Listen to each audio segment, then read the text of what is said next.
Bonjour. Au cours de cet entretien, j'aimerais vous parler de ce que j'appelle la caméra mentale.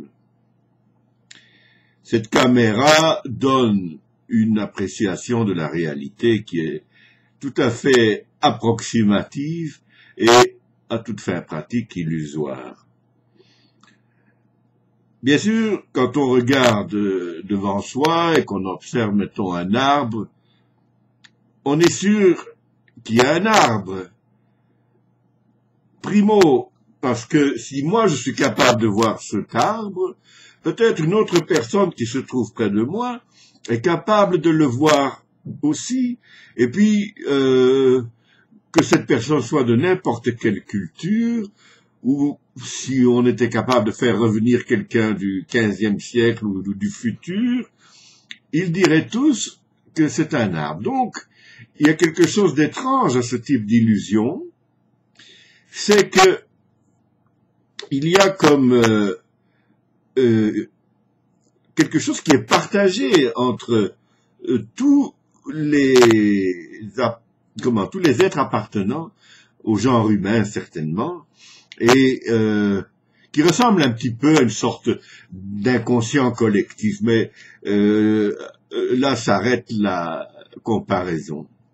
Ce que je veux essayer de vous démontrer, c'est que le mental, qui nous fait reconnaître un arbre, un chien, un oiseau, pas seulement, mais aussi une émotion, une perception, une prise de conscience au sujet de, je sais pas, un théorème de mathématiques ou de je sais quoi, eh bien, cette caméra mentale, elle perçoit quelque chose qui existe, mais elle en donne une version approximative. Et il existerait une réalité ultime qui échappe à cette caméra mentale. Et cette réalité ultime, peut se nommer, et d'ailleurs si on la nomme, d'après le Lao Tzu, si on la nomme Tao, ce n'est déjà plus le Tao, n'est-ce pas? Le Tao qu'on peut nommer n'est pas le Tao. Eh bien, c'est donc la réalité ultime est quelque chose qui est insaisissable, qui est à rapprocher un peu avec la vision de l'atome moderne, je veux dire, qui succède aux versions un petit peu anciennes de l'atome de Rutherford et Bohr, mais plutôt proche de celle de Schrödinger, qui tient compte du principe d'incertitude d'Heisenberg et qui dit qu'on ne peut pas connaître simultanément la position et l'énergie d'une particule, parce que les particules comme les électrons sont à la fois matérielles et ondulatoires. Eh bien, la caméra mentale vous donne une appréciation approximative de ce que vous percevez, mais il faut quand même dire qu'il existe une réalité ultime qui échappe à cette caméra mentale, parce que cette réalité ultime est processuelle, c'est-à-dire elle n'est pas quelque chose de matériel, elle est quelque chose qui est constamment en transformation. Alors voilà, les bouddhistes ont appelé cette caméra mentale les 5 agrégats. En pali, on dit les 5 khandas, et en sanskrit, on dit les 5 skandhas. Ces 5 khandas représentent donc autant de fonctions ou de caractéristiques de la réalité telle qu'elle est perçue par cette caméra mentale. D'abord, elle perçoit la matérialité d'un objet qui est considéré, qui est observé, voilà. Et cette matérialité, voilà, elle fait référence je sais pas moi, sa densité, sa matière elle-même, de quelle molécule elle est composée, tout ça, de quelle couleur elle a, enfin toutes ces choses-là constituent donc la matérialité de l'objet. Maintenant, cet objet n'est pas seulement une corporalité quelconque, c'est aussi quelque chose qui vous affecte et qui va créer des sensations, des émotions. Ça, c'est le second kanda. Donc, le premier kanda sur la matérialité, il s'appelle Rupa, et le second s'appelle Vedana. Alors, ces perceptions, ces sensations et émotions que l'on éprouve quand on observe un phénomène quelconque, un objet quelconque, n'est-ce pas, ne traduisent quand même pas la réalité ultime de cet objet. Au mieux, elles disent plus quelque chose de vous que de l'objet. Ensuite, il y a un troisième kanda à considérer qui est sana, qui est la perception. La perception, c'est encore autre chose. C'est-à-dire que quand vous percevez l'objet de votre observation, vous avez une certaine idée de ce que c'est.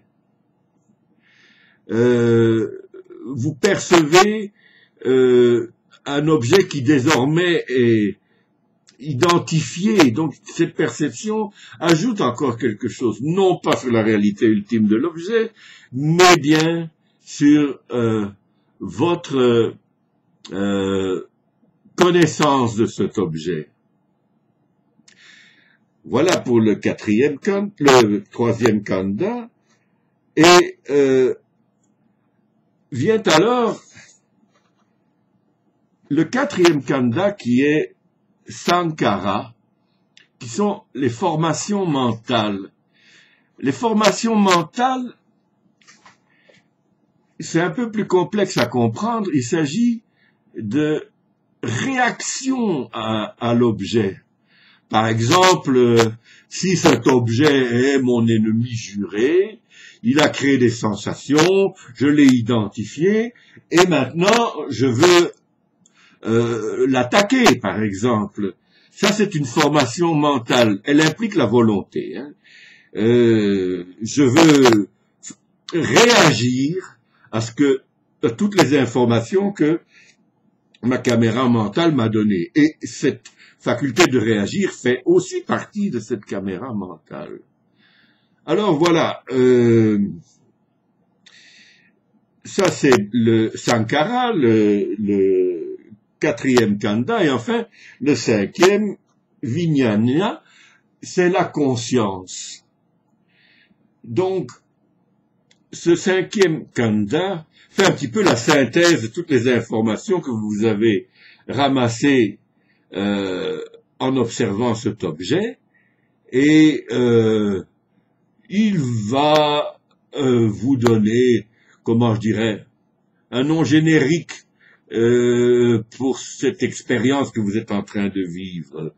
Il va vous donner donc une prise de conscience, mais une prise de conscience, j'insiste, qui est illusoire parce que ce n'est pas comme une réalisation spirituelle de quelque chose, ce qui serait totalement différent.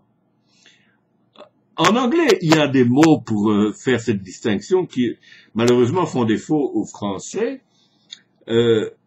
La Vijnana serait la conscience de quelque chose, tandis que, donc, consciousness, en anglais, et la réalisation de quelque chose, en anglais, s'appelle awareness, et l'awareness est au centre de la Gestalt thérapie de Fritz Perls, par exemple, qui imposait à ses patients de faire des continuums d'awareness, c'est-à-dire ils devaient dire seconde après seconde ce qu'ils éprouvaient, et jusqu'à évidemment débusquer ce qui était caché par les premières remarques totalement illusoires.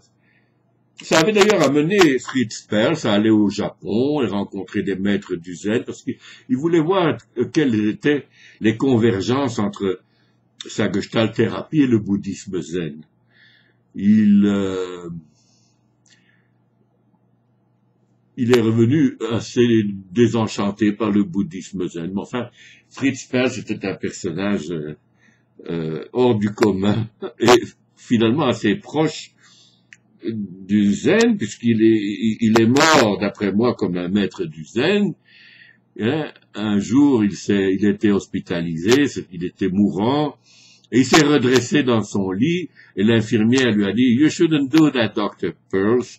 Et il a répondu, "Nobody tells Fritz Perls what to do."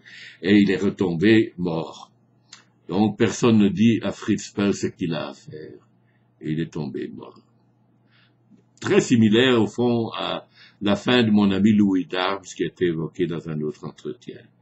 Ainsi donc, la Vinaina est la conscience, une conscience qui, comment dire, qui fait la synthèse de toutes les informations que vous avez reçues, mais qui ne vous donne pas une réalisation de ce qu'est le sujet ou l'objet de votre observation.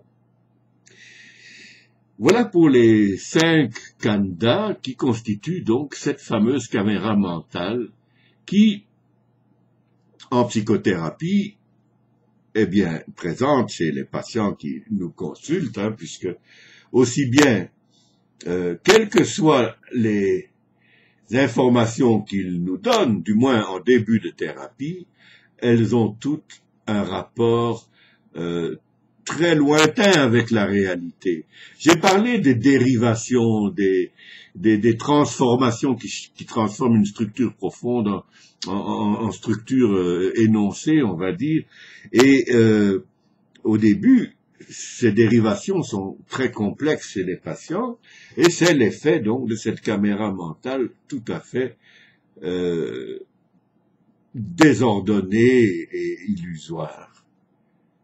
Alors, le travail de la thérapie consiste par un traitement adéquat du langage, par des techniques hypnotiques, par Dieu sait quel type d'intervention, mais selon moi, par des interventions, non pas de la libre association, parce que la libre association, chère aux psychanalystes, va simplement permettre à cette caméra mentale de tourner à vide dans un processus complètement désordonné et fou. Tandis que si un thérapeute éclairé, s'entend, intervient et débusque une illusion après l'autre comme on pèle un oignon, eh bien la caméra mentale finalement risque d'arrêter de tourner.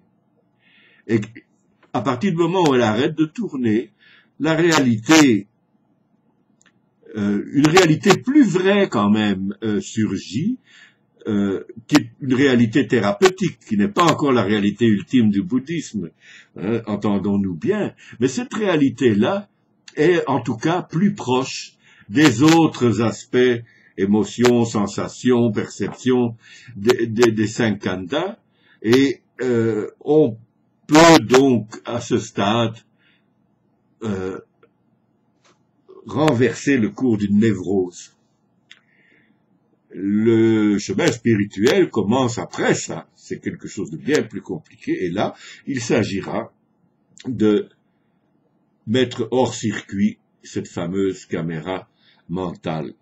J'ai déjà mentionné que il faut, pour y arriver, selon le bouddhisme bien sûr, suivre le noble octuple sentier, dont je n'ai pas encore trouvé bon de passer en revue les 8 composantes, mais sachez que la méditation est au centre de ce noble octuple sentier, cette méditation qui permet par shamatha et vipassana de mettre hors circuit la caméra mentale et vous donner accès à Chitta, l'esprit, dont je parlerai dans un entretien ultérieur.